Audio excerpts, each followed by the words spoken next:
Alright guys, sa mapagpalang araw sa inyong lahat, may reaction video tayo dito kay Attorney Panelo. Si Salvador Panelo ay isang Filipino lawyer ng former government official. He served as Chief of Presidential Legal Counsel and spokesman under Presidential Rodrigo Duterte. Would like to inform on Salvador Ponela. Si Duterte ay the current Vice President ng ating Pilipinas at si Salvador former presidential spokesman ng ating work together during Duterte presidentially. Alright, panoorin po natin guys. At ito ay isang pahayag ni Attorney Panelo, live reaction sa mga nangyayari. Alright? Yan. So, anong masasabi ngayon natin sa nangyayari? Sabi ko nga ako sa aking kaibigan. What is happening in this country is against Inday Sara is an assault, a naked, brazen violation of the Constitution. Unconstitutional lahat ang ginagawa nila kay Laika, kay Inday Sara, at kay Presidente Duterte. Hindi ko pa ako nakakausap si Presidente Duterte kasi tumawag sa akin sa social media. Tulog na ako. Pag tinawagan ko siya naman ang tulog. Pa alam kung ano naging reaction niya. Ano ba reaction ng isang ama? Siyempre, iba. Ganon din ang ginawa. Alright, Auntie. Ayan ang Constitution daw ang ginagawa kanila Sara at kay former President Duterte. Yung illegality, masyadong obvious. It's too evident to ignore. We cannot be ignoring this. Now, there are so many of you calling for people power. Gusto nyo? Kaya mahirap pag people power ang ginawa nila dyan. Alam niyo yung people power, madaling sabihin niya. But ang people power hindi yung nangyayari sa isang kisap mata. Ang people power noong 1965 revolution, it took us many years. I remember, alam mo yung people power, tama ba ako? 65, 85. Sinimulan mo namin yung 1965 pa. 85, 86 ang revolution, di ba? 1986, ends the revolution. Tama. 65 pa ho. Nung kami mga estudyante, aktivista. Alright, 1986 EDSA Revolution, Philippine Peaceful Protest lead by Cory Aquino yan si Cardinal Jaime Sin and other ousted President Ferdinand Marcos ending his 21 year of presidentially. Alright, people power refers to series on popular demonstration and protests that led to significant political change ng particularly. Ayan ang people power. Baka maulit ulit ang people power.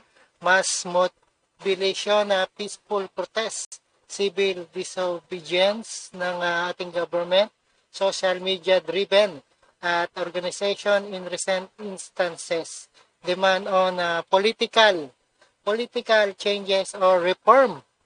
Ayan po ang EDSA. Nagsimula na ho kami.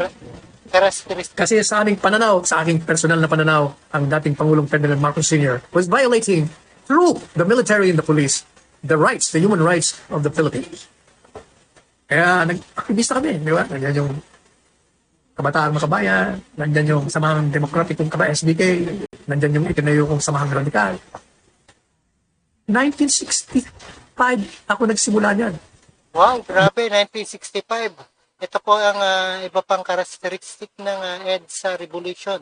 Regime change, democratic transition, human rights, advancement and empowerment of marginalized group, inspiration and global social movement and other than that, meron pa tayo. Ganon din ang grupo nila nilutayan. Kung meron yung 65, took us 21 years bago nabuo yung people power. Kaya hindi yung ganun kabilis, kadali. Kaya sinasabi niya. Kaya tama yung sinasabi ni Inday.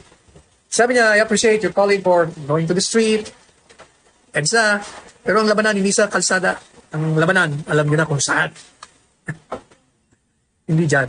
Pero, anong dapat natin gawin? Aba, dapat ko natin gawin. Kahit na hindi people power, lumabas kayo. Iparamdam nyo sa Ayan, tama yan, mga lumabas. kinaukulan. At kailangan talaga lumabas para malaman ng government na ayaw nyo na sa kanila. Kanilang pagsira sa mga karangalan ng mga inosenteng tao, ang pagpapakulong nila sa mga resource persons na wala namang kasalanan maliban sa ayaw sumagot. Ayan ang EDSA Power, ayan, revolution na nangyari yan ng February 22 to 25, 1986. Ay isang makasaysayang pangyayari sa Pilipinas kung saan nagkaisa ang mga Pilipino upang mapagbagsak ang rehimeng Marcos. Mukhang maulit ito. Ito ay nagsimula ng isang pag-alsa ng militar na pinangunahan ni Juan Ponce Enrile at Fidel Ramos laban sa Demokratikong Marcos.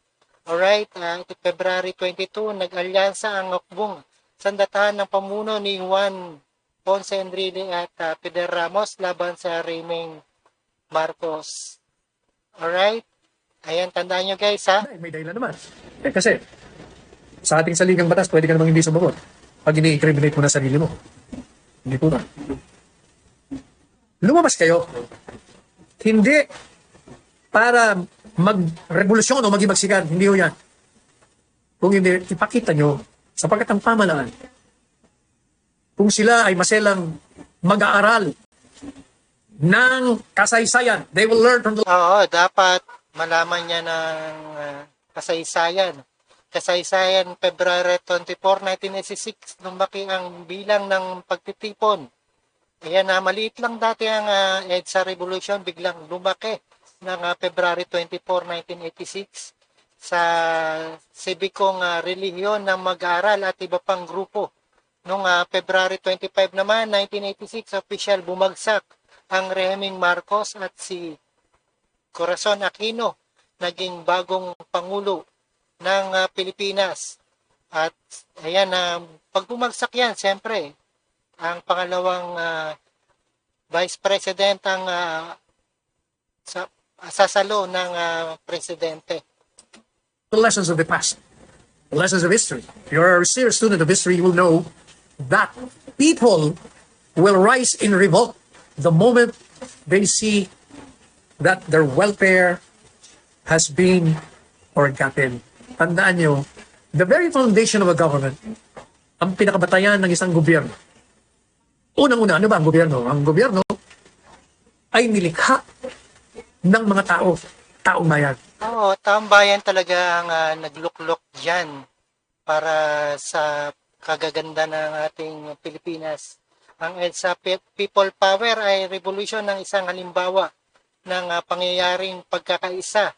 Pang nangyari yan, ito ang EDSA People Power. Pag-alyansa ng tao upang magbago ang kanilang lipunan. Upang siya ang maging yung mamahala sa batas, sa mga pangangailangan ng nasa gobyerno na sinasakupan upang tugunan ang lahat ng problema. Kaya binigyan ng kapangyarihan ang mga inihalal at yung mga ninombrahan naman ng mga hinahalal. Yan. Kaya kung tayo ang lumikha ng gobyerno, lahat ng kapangyarihan ng isang gobyerno ay nanggagaling sa taong bayan. Sa Ingles, sovereignty resides in the people and all authority emanates from them. Taong bayan rin talaga ang kailangan. At kailangan i-protest kung ayaw na sa ating administrasyon. So madaling sabi, yung taong bayan, kung gusto nilang palitan ang isang sistema pampolitika, yun ay meron silang kapangyarihan at may karapatan. Pero bigyan nyo ng pagkakataon ang mga nanunungkulan. Ayan, like I said earlier, ito nga sinabi ng kapangyarihan na pagkaisa at pag-alyansa ng tao upang mapabago ang kanilang lipunan. Bigyan nyo ng babala. Magpakatino kayo. Magpakabait kayo. Tugunan nyo pangangailangan ng bayan. Sundin nyo ang batas. Dahil pag hindi, sabi nga, Whom the God Tama yan si Attorney Panelo. wish to destroy, they first make man. Ang sino mang gustong ilaglag sa bangin at ibaon sa lupa ng mga Diyos ng tadhana ay nilalasing muna sa kapangyarihan. O yan ang ginagawa sa inyo ngayon. Kaya maghunos dili kayo, pakinggan nyo ang tinig ng bayan. O yan ang tandaan nyo. O yan ang tinatawag na kudita. Tsaka alam nyo, meron pa ako sabihin sa inyo, yung mga military, nung panahon ng EDSA Revolt, panahon ng EDSA Revolt 2, yung kay ERAP, ang napansin ko sa military, naghihintay muna sila. Pag nakita nila ng tao lumalabas sa kalsada, saka sila papasok, mag-withdraw ng support.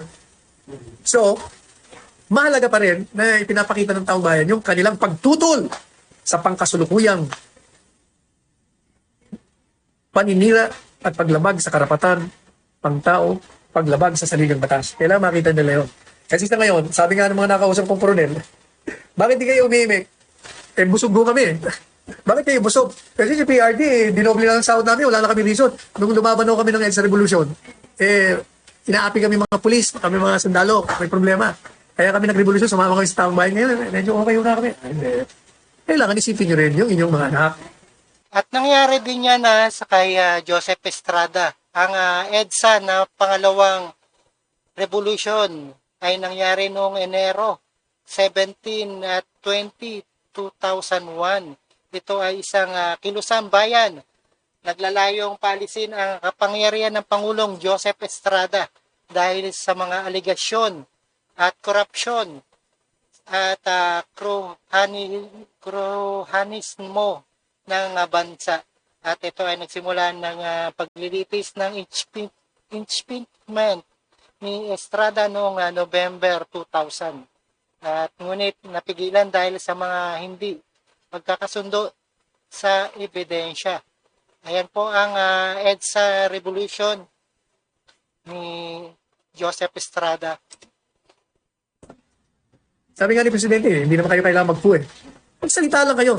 Kung ako kayo, magsalita lang kayo ng mag-issue kayo ng statement. Lagay yung mga pangalan nyo. Maniwala kayong kukulong kayo na kung kayong lahat pipirma.